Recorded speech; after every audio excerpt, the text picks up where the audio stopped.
செம்மணி புதைகுழி அகழ்வு தொடர்பான வழக்குகளிலே தொடர்ச்சியாக நல்லூர் பிரதேச சபையின் சார்பிலே நான் பங்கு பற்றி கொண்டிருக்கின்றேன். அதே போன்று செம்மணி தொடர்பான கரிசனை எங்கள் எல்லோருக்கும் இருக்கின்றது. அந்த வகையிலே செம்மணி பகுதியிலே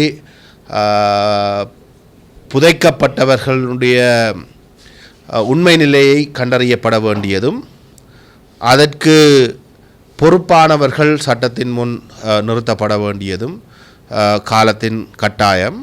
பெரும்பாலும் சொல்லப்படுகின்றது 1996 ஆண்டிலிருந்து 2001 ஆண்டு காலப்பகுதி வரையான காலப்பகுதியில் இந்த கொலைகள் யாழ்ப்பாணத்திலே காணாமலாக்கப்பட்டவர்கள் இந்த செம்மணி பகுதியிலே புதைக்கப்பட்டிருக்கலாம் என்று. ஆகவே இந்த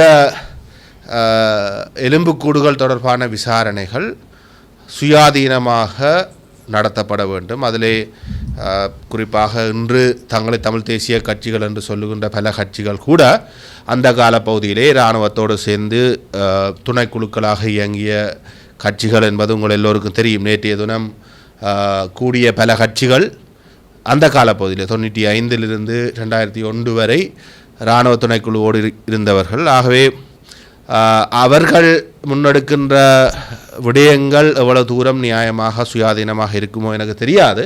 அதை மக்கள் முடிவெடுக்க வேண்டும். ஆனால் நிச்சயமாக எந்தவித தலையீடுமற்ற சர்வதேச விசாரணை பொறிமுறை ஒன்று இந்த செம்மணி புதைகுழி தொடர்பிலே ஏற்படுத்தப்பட வேண்டும் என்பது என்னுடைய நிலப்பாடாக இருக்கிறது.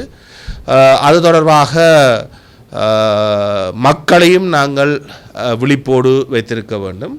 சர்வதேச சமூகத்தையும் இந்த விடயத்திலே அக்கறையோடு செயற்படுத்துவதற்கு அவர்களை நாங்கள் தூண்ட வேண்டும்.